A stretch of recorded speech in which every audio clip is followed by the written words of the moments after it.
Good morning, students and my dear friends. Today is 15th of July 2022, Friday. Motivation of the day is you can waste your lives drawing lines or you can live your life crossing them. आज के discussion में हम ये सारे news article cover करेंगे। तो देख लेते हैं आज का पहला न्यूज़ आर्टिकल जो कि बिजनेस स्टैंडर्ड के पेज नंबर 1 पर दिया हुआ है और इसके ही साथ हम पेज नंबर 4 और पेज नंबर 6 पे दिए हुए भी एक एक आर्टिकल कवर करेंगे। तो देख लेते हैं पहला आर्टिकल क्या है। Global recession fears may ease inflationary pressure, government report. Finance ministry के इकोनॉमिक डिवीज़न की एक रिपोर्ट पब्लिश होती है, मंथली रिपोर्ट, उसको बोलते हैं मंथली इकोनॉमिक रिपोर्ट। तो जून मंथ की जो इकोनॉमिक रिपोर्ट आई है उसके अकॉर्डिंग जो ग्लोबल कमोडिटी प्राइसेस हैं वो रिसेशन की वजह से थोड़े ईज आउट होंगे, थोड़े कम होंगे, जिसकी वजह से इंडियन इकोनॉमी में जो इन्फ्लेशन का प्रेशर है वो भी रिड्यूस होगा, ऐसा मंथली इकोनॉमिक रिपोर्ट में फाइनेंस मिनिस्ट्री ने कहा है। So with the ease in global commodity prices, there could be the softening or there could be the less pressure on Indian economy because of the inflation. क्योंकि अगर global commodities के prices कम होंगे तो उसका impact हमारे import bill पर भी देखने को मिलेगा। उसके अलावा जो हमारे इंपोर्ट्स हैं, स्पेशली ऐसे इंपोर्ट्स जो कि रॉ मटेरियल होते हैं या सेमी फिनिश्ड होते हैं, उसकी वजह से जो डोमेस्टिक इन्फ्लेशन है वो भी रिड्यूस होगी। तो ऐसा फोरकास्ट किया है, ऐसा एंटिसिपेट किया है फाइनेंस मिनिस्ट्री ने। इसके अलावा रिपोर्ट में इंडिया में जो माइक्रो इकोनॉमिक इंडिकेटर्स हैं, मैक्रो इकोनॉमिक इंडिकेटर्स हैं, या बोले उनको जो लोकल इकोनॉमिक इंडिकेटर्स हैं, उनके रेजिलिएंट होने की भी बात कही है। तो रिपोर्ट में बेसिकली ये कहा गया है कि जिस तरीके से ग्लोबल मैक्रो इकोनॉमिक क्राइसिस चल रही है उसके कंपैरिजन में इंडिया की जो परफॉर्मेंस है, इंडिया के जो इकोनॉमिक इंडिकेटर्स हैं, they are proving to be resilient. Overall Indian economy जो है वो प्रॉपरली सेल थ्रू कर रही है इस ग्लोबल मैक्रो इकोनॉमिक सिचुएशन से।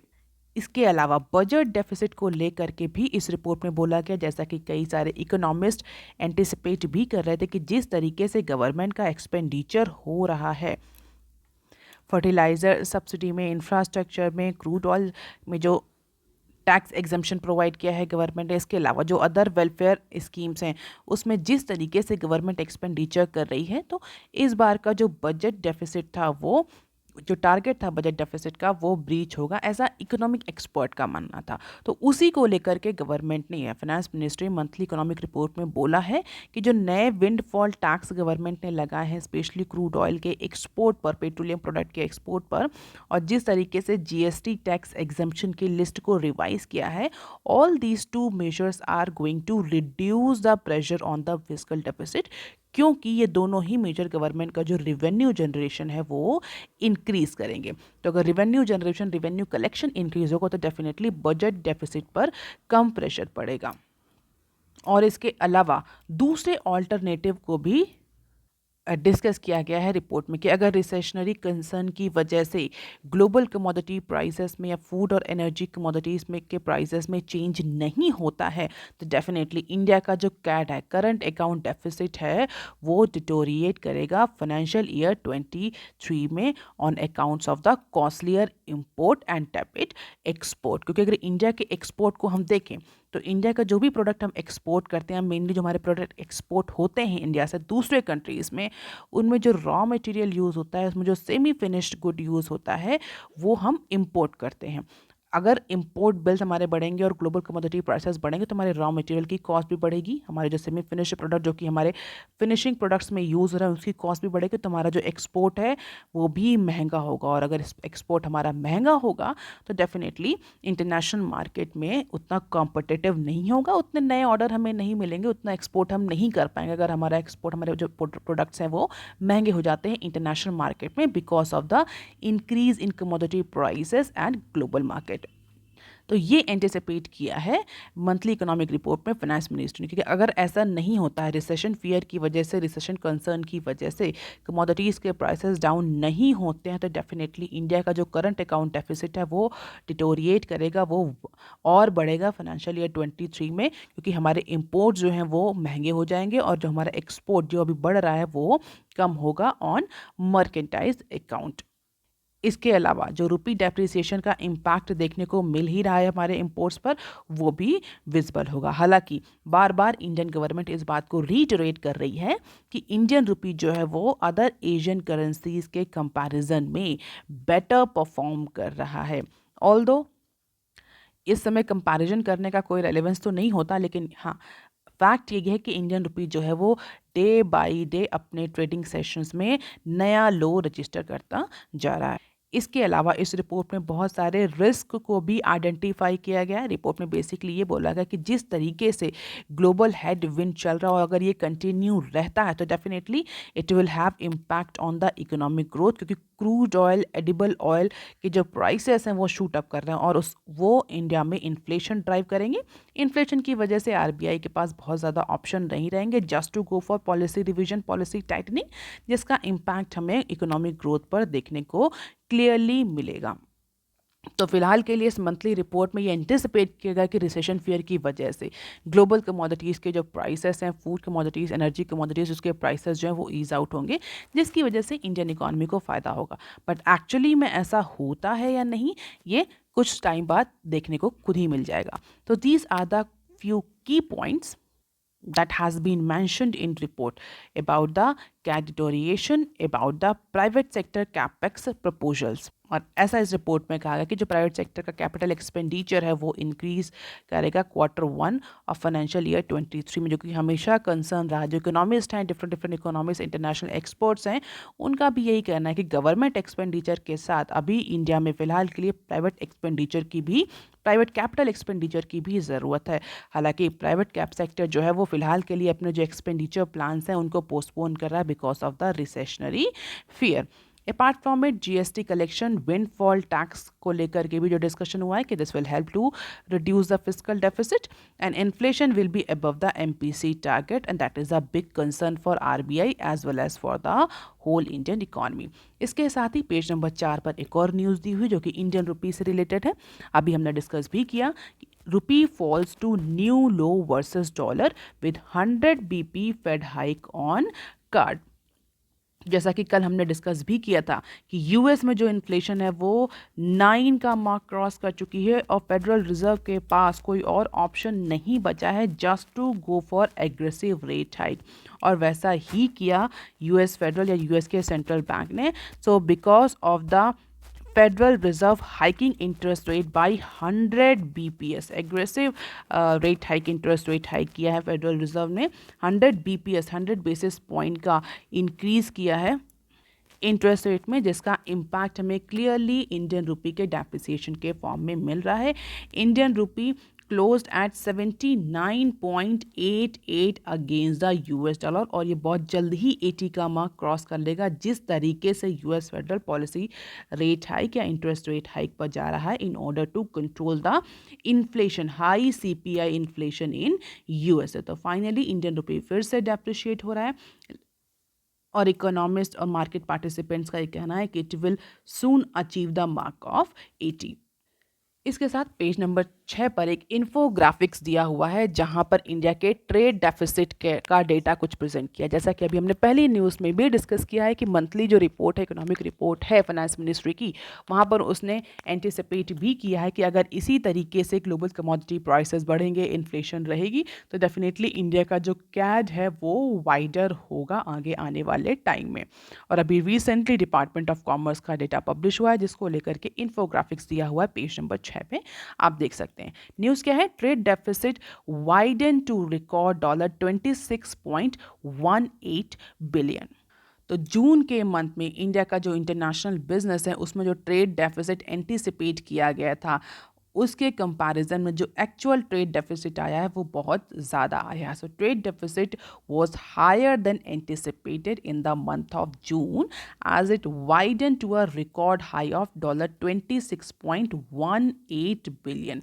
और इसका reason definitely rise in the import of items such as crude oil, gold and coal. तो अमाउंट में भी, इम्पोर्ट के अमाउंट में भी इंक्रीज हो रहा है और प्राइसेस में भी इंक्रीज हो रहा है. तो ओवरऑल जो हमारा इम्पोर्ट बिल है वो बढ़ रहा है, जिसकी वजह से ट्रेड डेफिसिट जो है वो वाइडन हो रहा है, क्योंकि उसके कंटेक्स में इंडिया एक्सपोर्ट नहीं कर पा रहा. अगर इंपोर्ट की बात करें तो इंपोर्ट हमारा जून के मंथ में 57.55% बढ़ा है, जबकि एक्सपोर्ट अगर देखें तो एक्सपोर्ट में केवल और केवल 23.52% का इंक्रीज हुआ है in the month of June. तो डेफिनेटली जो हमारा इंपोर्ट है वो डबल टाइम या डबल रेट से ग्रो कर रहा है in comparison to the export. तो जब इंपोर्ट इतने लेवल से बढ़ रहा है, डबल टाइम्स या 2 गुना ज़्यादा ग्रो कर रहा है, तो डेफिनेटली जो ट्रेड डेफिसिट है वो हमारा वाइडन ही होगा.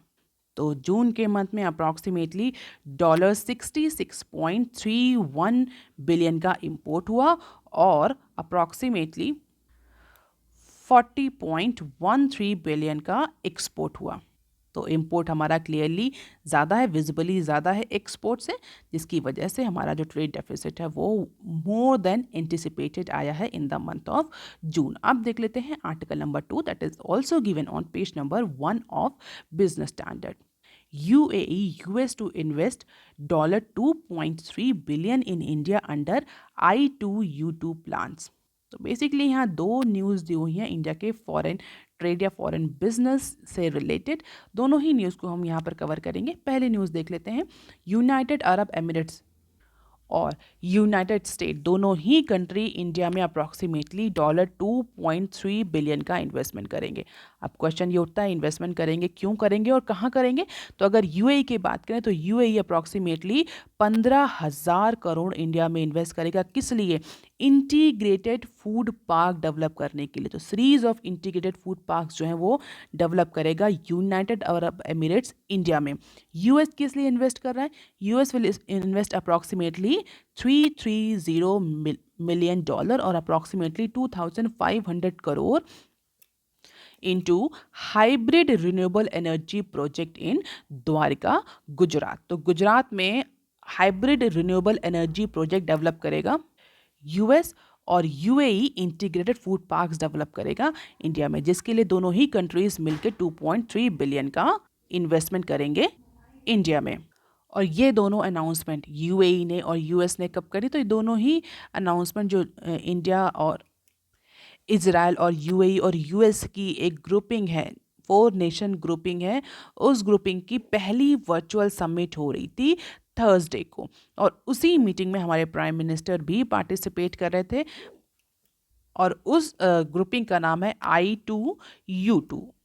तो I2U2 is a grouping of 4 nations including or comprising India, Israel, UAE and US. तो इसी पर्टिकुलर ग्रुपिंग की वर्चुअल समिट में फर्स्ट समिट हुई है इस पर्टिकुलर ग्रुपिंग की. इस पर्टिकुलर ग्रुपिंग की समिट में ये 2 अनाउंसमेंट हुई. इसके अलावा इंडिया के साइड से क्या बोला गया? इंडिया के साइड से भी बहुत सारे ज्वाइंट प्रोजेक्ट्स आइडेंटिफाई किए गए, रोड मैप प्रिपेयर किया गया जहाँ पर ये चारों कंट्रीज कोलैबोरेट कर सकते हैं, एक दूसरे की स्ट्रेंथ को मोबिलाइज कर सकते हैं for capital, for expertise, for market. And with this collaboration, all these 4 countries can contribute positively or significantly to the global economy as per our Prime Minister. तो अगर I2U2 के बारे में थोड़ा सा डिस्कस करें तो ये जो ग्रुपिंग है ये कंसेप्चुलाइज कब हुई थी? ये ग्रुपिंग जो है वो फॉरेन मिनिस्टर्स, इन चारों कंट्रीज़ के फॉरेन मिनिस्टर्स ने कंसेप्चुलाइज करी थी लास्ट ईयर के अक्टूबर मंथ में. तो ये अभी नई नई ग्रुपिंग हुई है, तो आप इसके बारे में पढ़ सकते हैं अगर आप किसी भी एग्जाम की तैयारी कर रहे हैं. तो this could be an important question. So this is a new bond that is emerging between these 4 countries. तो इसके अलावा 4 कंट्रीज़ की एक और ग्रुपिंग है जो कि बहुत ज़्यादा न्यूज़ में है इस टाइम। आप मुझे कमेंट सेक्शन में लिख करके बता सकते हैं कि उस ग्रुपिंग का नाम क्या है और उसमें कौन कौन से कंट्रीज़ हैं। एक तो ये I2U2 है, इसके अलावा एक और ग्रुपिंग है जो कि चाइना को काउंटर करने के लिए बनाई गई है। आप उस ग्रुपिंग का नाम कमेंट सेक्शन में लिखकर बता सकते हैं। तो this is the new bond of I2U2 और बहुत सारे म्यूचुअल एरियाज़ पर कोलैबोरेशन हो रहा है बिटवीन दीज 4 कंट्रीज। अब देख लेते हैं next clip. FTP tweaks may allow trader export benefits। तो यूनियन गवर्नमेंट बहुत जल्द ही फॉरेन ट्रेड पॉलिसी में अमेंडमेंट करेगी that will enable the exporters to claim the export benefits for settling trade in Indian rupee. जैसा कि अभी recently RBI ने अनाउंस भी किया था, गवर्नमेंट ने भी इस बात को रीट्रेड किया था कि जो इंटरनेशनल ट्रेड है उनका जो सेटलमेंट है वो इंडियन रुपी में हो सकता है। और इसको प्रमोट करने के लिए बहुत सारे कंट्री से बायलैटरल नेगोशिएशन भी हो रहे हैं। इसके अलावा एक्सपोर्टर्स को भी बहुत सारे इंसेंटिव्स और बेनिफिट्स प्रोवाइड किए जा रहे हैं। और ये बोला गया है कि ऐसी ट्रेड पॉलिसी में, जो नई ट्रेड पॉलिसी है उसमें कुछ अमेंडमेंट्स लाए जाएंगे नई ट्रेड में। तब अभी तो पुरानी ही ट्रेड पॉलिसी चल रही है, नई ट्रेड पॉलिसी का जो इम्प्लीमेंटेशन है वो फर्दर एक्सटेंड कर दिया गया because of the uncertain economic situation. तो अभी जो करंट फॉरेन ट्रेड पॉलिसी है उसमें कुछ अमेंडमेंट्स लाए जाएंगे। उस अमेंडमेंट्स के थ्रू एक्सपोर्टर्स को फैसिलिटेट किया जाएगा कि वो जो एक्सपोर्ट रिलेटेड बेनिफिट्स हैं वो जल्दी से जल्दी अवेल कर लें अगर वो ट्रेड को इंडियन रुपी INR में सेटल करते हैं। So these benefits are so far availing for the export payment received in foreign currencies। अभी तक ये जो इंसेंटिव्स थे, एक्सपोर्टर्स के बेनिफिट्स थे, ये फॉरेन करेंसी में सेटलमेंट होने की वजह से उनको रिसीव होते थे। बट अब चूंकि इंडिया इंडियन रुपी में सेटलमेंट को प्रमोट कर रहा है तो कुछ अमेंडमेंट्स करने पड़ेंगे फॉरेन ट्रेड पॉलिसी में। So this amendment will facilitate the exporter to receive the benefits for settling the trade in rupee, and definitely it will facilitate the adoption or the internationalization of the Indian rupee as well। अब देख लेते हैं article number 3 that is given on page number 4 of business standard। WPI inflation in June eases slightly to 15.818%। तो wholesale price index WPI जो पिछले कई महीनों से अपने डबल डिजिट के पॉइंट पर बनी हुई है और continuously month by month increase ही होती जा रही है। WPI is stands for wholesale price index. But इस बार जून के महीने में WPI में थोड़ा सा ईज आउट देखने को मिल रहा है। सो WPI based inflation for the month of June came down slightly from 4 decades high of May। तो पिछले 40 सालों के दौरान मई में जो WPI रही इस बार के मई 2022 में वो पिछले 40 सालों की सबसे हाईएस्ट WPI थी। हालांकि जून के महीने में जो होलसेल प्राइस इंडेक्स रही वो मई के कंपैरिजन में थोड़ा सा उसमें ईज आउट देखने को मिला, बट अभी भी वो अपने डबल डिजिट के पॉइंट पर बनी हुई। तो जून में जो WPI रही वो अप्रॉक्सीमेटली 15.18 रही। मई के कंपैरिजन में थोड़ा सा कम है लेकिन अभी भी डबल डिजिट पॉइंट में है। और प्राइमरीली ये जो डेक्लाइन या ये ईज आउट देखने को मिला, ये किस वजह से देखने को मिला? Because of the international crude prices, food article, mineral oil and other items. WPI inflation को हम फैक्ट्री गेट इन्फ्लेशन भी बोलते हैं। This is the third consecutive month that the factory gate inflation was above the 15% mark. और ऐसा 3 महीनों से लगातार हो रहा है कि अभी भी जून के महीने में जो WPI है, फैक्ट्री गेट इन्फ्लेशन है, वो 15 का पॉइंट क्रॉस करके हुए।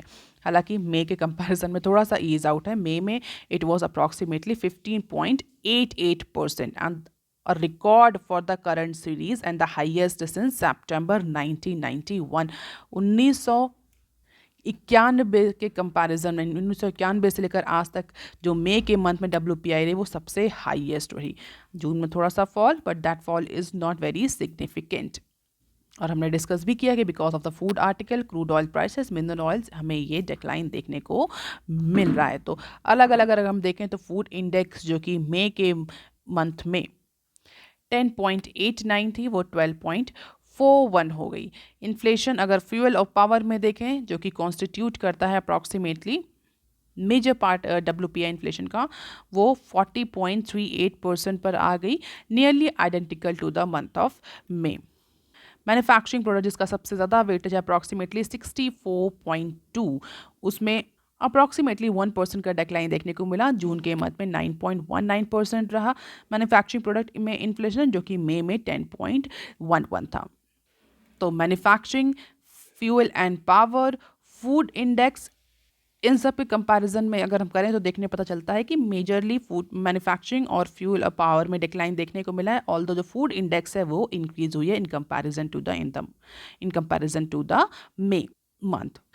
And what is worrying for the economist is that the June inflation or June WPI is that 15.18% WPI inflation came on the back of high base of 12.07% for the same month in last fiscal year. तो जो जून की inflation 15 का mark cross किए हुए, सबका सीधा reason food article, mineral oil, crude and petroleum, basic metals, chemical products, ये सब हमने अभी डिस्कस किया. तो this is the track of WPI core inflation and WPI food index. तो फूड के प्राइसेस कंटिन्यूसली बढ़ रहे हैं, जिसकी वजह से जो WPI वो 15 के ऊपर ही बना हुआ है.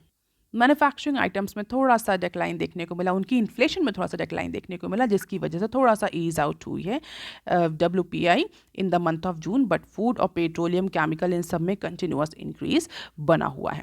इसके अलावा एक और न्यूज़ आर्टिकल दिया हुआ है जो कि पेज नंबर 4 पर ही दिया हुआ है, जहाँ पर ओवरऑल जो इन्फ्लेशन रही इस साल में उसका कंपाइलेशन है. तो देख लेते हैं न्यूज़ क्या है. Spices to soaps prices have spike to 32% in a year. So consumer focused companies have left with few options but to increase the price of their product. Why? Because the input cost and transportation cost all are increasing because of the supply chain disruption, because of the global commodity prices. So consumer focused companies do not have any other option but just to pass this price increase to the households. हालांकि अगर house holds की बात करें तो house holds का monthly budget already impact कर रहा है because of certain other reasons, लेकिन कंज्यूमर फोकस्ड कंपनी के पास कोई और ऑप्शंस नहीं अवेलेबल है. हालांकि अगर प्रीवियस थोड़ा सा टाइम पहले देखें तो एक श्रिंक इन्फ्लेशन नाम का कंसेप्ट हमने सुना था, जहां पर इन्हीं कंज्यूमर जो फोकस्ड कंपनीज थी इन्होंने कुछ ऑप्शन सोल्यूशंस अडॉप्ट किए थे कि भाई प्रोडक्ट का जो प्राइस है वो इंक्रीज़ ना किया जाए, जहां पर उन्होंने पैकेज का साइज इंक्रीज़ कर दिया था, introduction of the bridge pack, passing the price increase to the consumer on the bigger packs rather than smaller packs. ये कुछ options कंज्यूमर फोकस कंपनीज ने अडॉप्ट किए थे in order to absorb the shock related to the inflation और global supply chain disruption. But अब ये बहुत ज़्यादा काम नहीं आ रहे हैं. फाइनली जो कंज्यूमर फोकस्ड कंपनीज हैं उनके पास कोई ऑप्शन नहीं बचे, कंटिन्यूसली उनकी जो इनपुट कॉस्ट है, ट्रांसपोर्टेशन कॉस्ट है, वो इंक्रीज़ होती जा रही है. तो अब जो है वो जो बेसिक कमोडिटीज़ हैं, स्पाइसेस टू सोप्स, उनके प्राइस में इंक्रीज़ देखने को मिल सकता है. हालांकि ओवरऑल ईयर का देखें तो अप्रॉक्सीमेटली 32% प्राइस जो है वो इंक्रीज़ हो चुका है कंज्यूमर जो डेली यूज़ के जो प्रोडक्ट्स हैं, FMCG प्रोडक्ट्स हैं, उनमें. So now companies are feeling the pinch and so the households will. अब देख लेते हैं some other news clips. Wheat stock close to minimum threshold. So because of the fall in the production as well as the low procurement by central government this year, the wheat stock has gone to close to the minimum threshold. तो जो central pool है उसमें जो wheat का stock है जुलाई data के according या जुलाई 1 के डेटा के अकॉर्डिंग मिनिमम रिक्वायरमेंट या मिनिमम जो क्लोज स्टॉक है उस तक पहुंच गया है. और उसका रीज़न प्रोडक्शन कम हुआ था इस बार और गवर्नमेंट ने प्रोक्योरमेंट भी उतना नहीं किया. और जिस तरीके से गवर्नमेंट ने एक्सपोर्ट पर भी बैन लगाया उसके बावजूद भी स्टॉक्स में बहुत ज़्यादा सिग्निफिकेंट इंक्रीज देखने को नहीं मिल रहा है. हालांकि अगर राइस स्टॉक की बात करें during the same period it is higher than the buffer stock और the minimum stock and strategic reserve norms by long margin. तो जो राइस का स्टॉक है वो अप्रॉक्सीमेटली 134% ज़्यादा है, लेकिन जो वीट का स्टॉक है वो क्रिटिकली लो है. जो मिनिमम जो बफर स्टॉक का जो मिनिमम थ्रेशोल्ड पॉइंट है उस तक पहुंच गया है and it is lowest since 2019. तो ये गवर्नमेंट के लिए बहुत बड़ा चैलेंज है, क्योंकि गवर्नमेंट की जो फूड सिक्योरिटी स्कीम है, राशन की स्कीम है, वो गवर्नमेंट को एफिशिएंटली चलानी है। और उसको गवर्नमेंट ने अभी कोविड-19 के ड्यूरेशन की वजह से कई बार एक्सटेंड भी किया है, कई सारी जो अन्य रिलेटेड योजना है।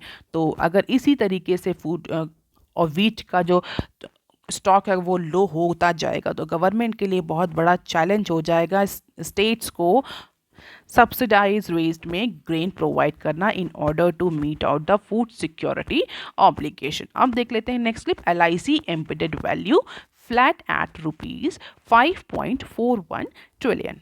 तो सितंबर 2021 के कंपैरिजन में life insurance corporation of India की जो एम्बेडेड वैल्यू है, Indian embedded value, we talking about the Indian embedded value IEV, वो मार्जिनली ग्रो करी है। सितंबर 2021 में it was approximately 5.39 trillion rupees, और जो कि अभी रिसेंटली इंक्रीज होकर मार्च 2022 में अप्रॉक्सीमेटली 5.41 ट्रिलियन INR तक पहुंच गई। तो कुछ मार्जिनल इंक्रीज देखने को मिल रहा है LIC की इंडियन एम्बेडेड वैल्यू में, क्योंकि जो न्यू बिजनेस मार्जिन है वो अप्रॉक्सीमेटली 15% तक इंक्रीज हुआ है LIC के केस में। जब से LIC का IPO आया, LIC के परफॉर्मेंस को कंटिन्यूअसली ट्रैक किया जा रहा है।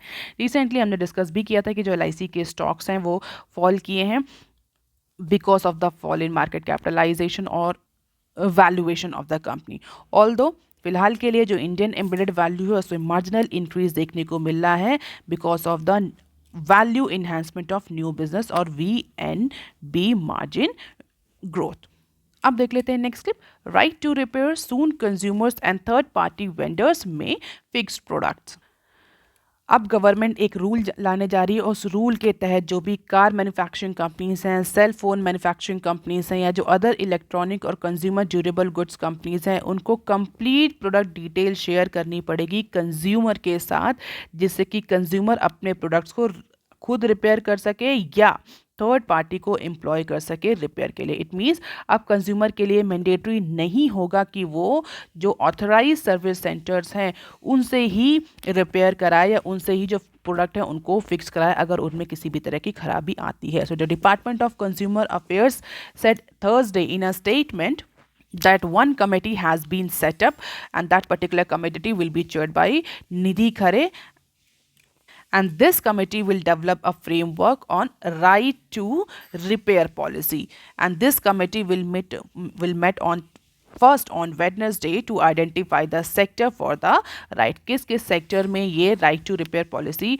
इनिशियली इंप्लीमेंट करी जाएगी, तो पॉलिसी फ्रेम किया जाएगा, सेक्टर्स आइडेंटिफाई किए जाएंगे जहां पर कंज्यूमर को राइट टू रिपेयर का दिया जाएगा। इट मीन्स कंज्यूमर अपनी खुद की विश से अपने प्रोडक्ट को जैसे चाहे वैसे रिपेयर करा सकता है, अगर कोई प्रोडक्ट चाहे गारंटी में हो या गारंटी के बाहर हो। कंज्यूमर के लिए मैंडेटरी नहीं होगा कि वो किसी ऑथराइज सर्विस सेंटर पर ही जाए या कंपनी के पास ही उस प्रोडक्ट को लेकर जाए। It will be totally the choice of the consumer where they want to fix their products. अब देख लेते हैं next clip. Reverse auction for wind projects to be scrapped. So 5 years after its introduction, now center is all set to abolish the reverse auction bidding in case of wind energy sector. और क्या reason site किया है government ने ये reason site किया है कि जो इंडस्ट्री की डिमांड है वो ये बहुत टाइम से थी कि जो ये रिवर्स ऑक्शंस का जो प्रोजेक्ट है उसको स्क्रैप कर दिया जाए। क्योंकि विंड एनर्जी की जो डिमांड है वो कुछ टाइम पहले डबल डिजिट में थी, but now it is up to nil. So since 2017, the growth of wind energy in the country fell to nil compared to the double-digit growth every year during the last decade. And because of this nil demand of wind energy, it is not possible for the industry to go up with this reverse auction, and that is why government has decided that government will scrap this reverse bidding projects after the 5 years of its introduction. So this is the stagnating growth in case of wind energy. हालांकि government के लिए बहुत बड़ा challenge है कि कैसे इस declining demand को ओवरकम किया जाए, क्योंकि गवर्नमेंट के बहुत ज़्यादा इंटरनेशनल ऑब्लिगेशंस है in case of carbon emission, in case of sustainable energy. और जिस तरीके से विंड एनर्जी की डिमांड डिक्लाइन हो रही है, गवर्नमेंट के लिए बहुत बड़ा चैलेंज है कि कैसे इसका शेयर ओवरऑल एनर्जी मिक्स में इंक्रीज किया जाए। फिलहाल के लिए जो रिवर्स ऑक्शन का जो प्रोग्राम था उसको गवर्नमेंट स्क्रैप करने जा रही है। अब देख लेते हैं next clip. China deficit up 600% as Covid cuts revenue. जैसा कि हम कई बार डिस्कस भी कर चुके हैं कि जो कोविड से, रशिया यूक्रेन क्राइसिस से जो इम्पैक्ट पड़ रहा है वो सिर्फ इंडियन इकोनॉमी पर ही नहीं, जो अदर एशियन इकोनॉमीज और डेवलपिंग इकोनॉमीज हैं ग्लोब में, उन सब पर उसका सेम इम्पैक्ट पड़ रहा है। रिसेंटली चाइना का जो ब्रॉड बजट डेफिसिट है in the first 6 months of the year, that has been widen to a record as government spending climbed and falling land sale and tax cuts income। तो income या बोल सकते हैं सीधे government के revenue, Chinese government के revenue में fall होने की वजह से और एक्सपेंडिचर में इंक्रीज होने की वजह से इस बार जो 6 महीने का जो चाइनीज गवर्नमेंट का डेफिसिट है वो 600% तक इंक्रीज हो गया है। So for all level of government the budget deficit, the fiscal deficit for the Chinese government is approximately 1.5 trillion yuan as per the Bloomberg calculation, and this is the highest for the any 6 month in the history। So revenue में 10.2% का fall देखने को मिला और इसकी वजह से deficit जो है वो इतने हाईएस्ट पॉइंट तक पहुंच गया है। So let us see how government will actually manage this. Government means Chinese government. That is all for today students. If you want lecture PDF, you can join my Telegram channel. You can also follow me on other social media platforms. If you have any query and suggestion, you can write on comment section below. Please like, share and subscribe. Thank you. Have a nice day.